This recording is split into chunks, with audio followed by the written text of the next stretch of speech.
પહેલગામ હુમલા બાદ પાકિસ્તાન વિરુદ્ધ ભારત આક્રમક બન્યું છે। સિંધુ જળ કરાર સહિત અનેક આકરા પગલાં લીધા છે। એટલું જ નહીં, પ્રધાનમંત્રી નરેન્દ્ર મોદીએ કલ્પના બહારની સજા આપવાનું એલાન કરી દીધું છે। પાકિસ્તાન સારી રીતે વાકેફ છે કે મોદી જે બોલે છે એ કરે છે, એટલે જ્યારથી નરેન્દ્ર મોદીનું નિવેદન આવ્યું ત્યારથી પાકિસ્તાન ધ્રુજી રહ્યું છે। બેઠકો પર બેઠકો ચાલી રહી છે, રઘવાયા થઈને નિવેદનબાજીઓ થઈ રહી છે। આ તમામની વચ્ચે પાકિસ્તાની શેર બજારમાં મોટો કડાકો બોલી જતા રોકાણકારોમાં હાહાકાર મચી ગયો। યુદ્ધના ડરના માર્યા પાકિસ્તાની રોકાણકારો ગભરાઈ રહ્યા છે, જેના કારણે પાકિસ્તાની શેર માર્કેટમાં ધરખમ ઘટાડો થયાનો અંદાજ લગાવાઈ રહ્યો છે। 2 દિવસમાં પાકિસ્તાની શેર બજારમાં 2500 પોઈન્ટથી વધુનો કડાકો થયો હતો। આ તણાવની વચ્ચે પાકિસ્તાન સ્ટોક એક્સચેન્જની વેબસાઇટ પણ ધબડક થઈ ગઈ છે। વેબસાઇટ ખોલતા જ એવો સંદેશ લખેલો છે કે વેબસાઇટ અત્યારે મેન્ટેનન્સ મોડ पर છે, टूंक समयમાં જ અમે પરત ફરીશું।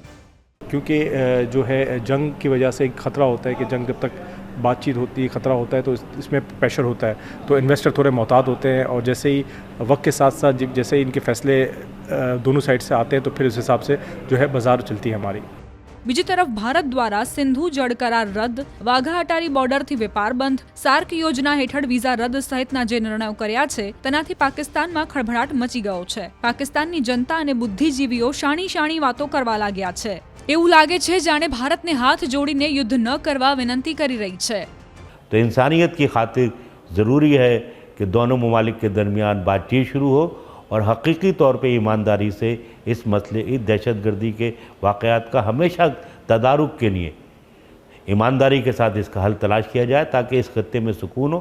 इस खत्ते में 42% से ज़्यादा लोग जो है गुर्बत की लकीर के नीचे ज़िंदगी गुजारते। हम पड़ोसी तो तब्दील नहीं कर सकते, ना वो तब्दील कर सकते हैं, ना हम कर सकते हैं।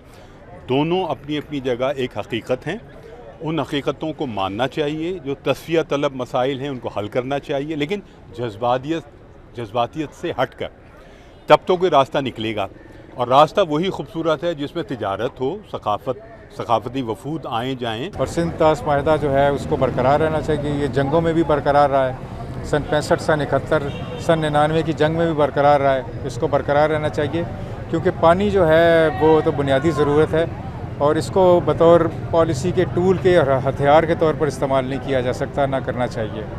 પાકિસ્તાની નેતાઓ ફાંકા ફોજદારી કરીને ભારત વિરુદ્ધ ઝેર ઓકી રહ્યા છે। જો કે પાકિસ્તાની જનતા ભારત પાસેથી સારા વ્યવહારની અપેક્ષા રાખીને બેઠી છે, જે કદાચ અત્યારની ક્ષણે બિલકુલ શક્ય નથી જણાતી। ભારતના પ્રધાનમંત્રીએ જાહેર જંગી સભામાં સ્પષ્ટ કરી દીધું છે કે આતંકવાદીઓ અને આતંકવાદીઓને સાથ આપનારાને ભોંય ભેગા કરવાના છે, જેમાં ભારત હવે પાછીપાની કરવા તૈયાર નથી। પાકિસ્તાનના નેતાઓ અને ત્યાંની જનતા પણ કદાચ એ વાત સારી રીતે જાણે છે કે જો ભારત યુદ્ધ પર ઉતરી આવશે તો અગાઉના યુદ્ધની જેમ આ વખતે પણ ગણતરીના દિવસોમાં જ પાકિસ્તાનનો નકશો બદલાઈ જશે।